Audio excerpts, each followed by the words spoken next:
CM Pushkar Singh Dhami आज कई कार्यक्रमों में शिरकत करने वाले हैं। तो बड़ी खबर, जहां लैब ऑन व्हील्स के वाहनों को हरी झंडी सीएम पुष्कर सिंह धामी दिखाएंगे। साथ ही आपको बता दें कि श्री गुरु राम राय इंटर कॉलेज सहसपुर में भी कार्यक्रम का आयोजन होना है, जहां सीएम पुष्कर सिंह धामी कार्यक्रम में शिरकत करेंगे। चार धाम यात्रा को लेकर भी समीक्षा बैठक की जाएगी, क्योंकि 30 अप्रैल से चार धाम यात्रा का आगाज हो रहा है और उससे पहले लगातार जो बैठकों का सिलसिला है कि किस तरह से चार धाम यात्रा को लेकर तैयारी की गई है, उसको लेकर जो बैठक है, आज समीक्षा बैठक सीएम धामी के नेतृत्व में की जाएगी। तो बड़ी खबर, आज पूरा दिन सीएम पुष्कर सिंह धामी कई कार्यक्रमों में शिरकत करेंगे और इसलिए कहा जा रहा है कि सीएम धामी का जो स्केड्यूल है आज पूरे दिन भर का, वो काफी व्यस्तता भरा रहने वाला है। जहां आपको बता दें, चार धाम यात्रा को लेकर समीक्षा बैठक करेंगे। इसके साथ ही समीक्षा बैठक के दौरान कई दिशा निर्देश भी जारी किए जा सकते हैं, जहां लैब ऑन व्हील्स के वाहनों को भी हरी झंडी धामी की तरफ से दिखाई जाएगी। गुरु राम राय इंटर कॉलेज सहसपुर में कार्यक्रम का आयोजन है। सीएम पुष्कर सिंह धामी की उपस्थिति बेहद महत्वपूर्ण इस पूरे कार्यक्रम में हो जाती है और फिलहाल इंतजार हर किसी को इसी चीज का है, जब सीएम पुष्कर सिंह धामी चार धाम यात्रा को लेकर बैठक करेंगे। अशोक मेरे सहयोगी हमारे साथ लाइव बने हुए हैं। अशोक, चूंकि आज सीएम पुष्कर सिंह धामी न सिर्फ चार धाम यात्रा को लेकर बैठक करेंगे, बल्कि आज जो उनका पूरे दिन भर का यहाँ पर स्केड्यूल है वो काफी व्यस्तता भरा रहने वाला है। क्या इससे हटकर और भी कोई कार्यक्रम जहां पर धामी की उपस्थिति देखने को मिलेगी?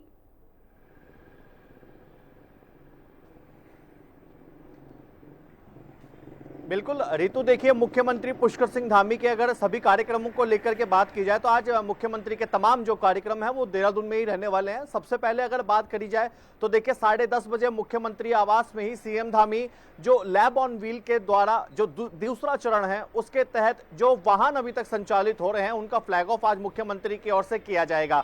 और आपको बता दूं देखिए ऋतु कि ये लैब ऑन व्हील एक तरीके से एक कंप्यूटराइज्ड ऐप है जो कि शैक्षणिक वर्ष के दौरान सरकारी स्कूल हो या शिक्षा के केंद्र हो, उनको विज्ञान के स्तर पर एक कंप्यूटराइज्ड बेहतर तरीके से जो व्यवस्था है शिक्षा की उनको उपलब्ध कराता है। और आज इसका दूसरा चरण है। इस दूसरे चरण के तहत जो संचालित वाहन है उनका फ्लैग ऑफ किया जाना है और ये वाहनों की श्रेणी उस तरीके से निर्धारित की जाती है जिस सरकारी स्कूल हो या शैक्षिक केंद्र हो, वहां पर बच्चों की कितनी कैपेसिटी है उस आधार पर उन वाहनों का संचालन किया जाता है। उसमें 2 पहिया वाहन भी होते हैं, 4 पहिया वाहन भी होते हैं। अब कार्यक्रम के बाद ये पूरी तरीके से क्लियर होगा कि आज कितने वाहनों का फ्लैग ऑफ किया जाना है और उसमें कितने 2 पहिया वाहन है और 4 पहिया वाहन है।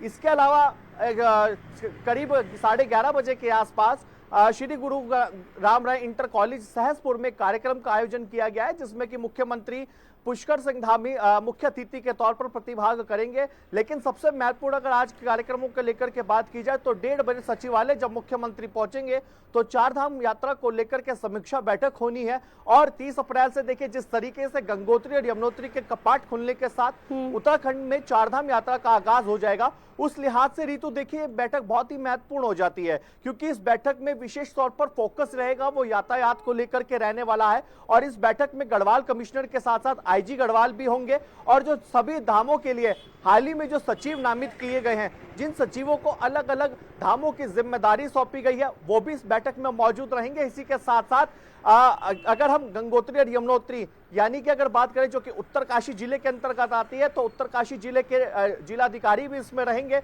रुद्रप्रयाग के भी डीएम इसमें बैठक में रहेंगे और इसी के साथ साथ चमोली के जो डीएम है वो भी इस बैठक में वर्चुअली जुड़ेंगे। इसके अलावा यातायात को लेकर के देहरादून की आरटीओ भी इसमें मौजूद रहने वाले हैं और पूरा का पूरा यातायात बिल्कुल। और अशोक देखिए, माना जा रहा है शायद चार धाम यात्रा को लेकर जब समीक्षा बैठक आला अधिकारियों के साथ होगी तो उस दौरान शायद किसी तरह का कोई महत्वपूर्ण फैसला सीएम धामी की तरफ से सुनाया जा सकता है। लेकिन अशोक, आपसे ये भी जानेंगे, क्योंकि देखिए हर साल जब भी चार धाम यात्रा का आगाज होता है, इसकी शुरुआत होती है, जो आंकड़ा है राज्य सरकार की तरफ से जो जारी किया जाता है, अनुमान लगाया जाता है कि इतने श्रद्धालु तीर्थयात्री मौके पर पहुंचेंगे और न सिर्फ केदारनाथ के बल्कि चारों धामों के दर्शन करेंगे। तो क्या इस बार भी राज्य सरकार या प्रशासन की तरफ से कोई आंकड़ा जारी किया गया है ताकि उसी को लेकर धरातल पर व्यवस्था की जाए पुख्ता तरीके से?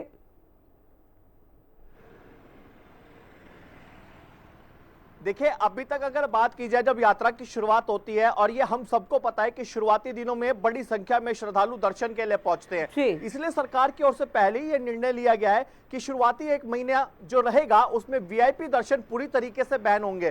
क्योंकि देखिए ऋतु, जब भी कोई वीआईपी दर्शन होता है तो वीआईपी दर्शन के में जो प्रोटोकॉल होता है, उस प्रोटोकॉल के तहत जो भी वीआईपी होता है उसको उस प्रोटोकॉल के तहत दर्शन कराने होते हैं, जिसके चलते जो आम श्रद्धालु जो होते हैं उनको रोकना पड़ता है। और इसीलिए उन जो वहां पर जो पुलिस प्रशासन तैनात होता है ड्यूटी पर, उनके साथ भी आम श्रद्धालु की नोकझोंक देखने को मिलती है। पुलिस प्रशासन को इस तरीके की समस्याओं का सामना करना पड़ता है। इसलिए सरकार ने यह निर्णय पहले ही ले लिया कि 1 महीने शुरुआत के जो वीआईपी दर्शन है वो पूरी तरीके से बैन रहेंगे। अब हम अगर यातायात व्यवस्था की बात करते हैं तो यातायात व्यवस्था को लेकर के इस बार किस तरीके से जो गाड़ियां हैं उनका रजिस्ट्रेशन की बात हो या फिर सभी गाड़ियों को जो ग्रीन कार्ड की रजिस्ट्रेशन की बात हो, उसको लेकर के क्या फोकस रहेगा।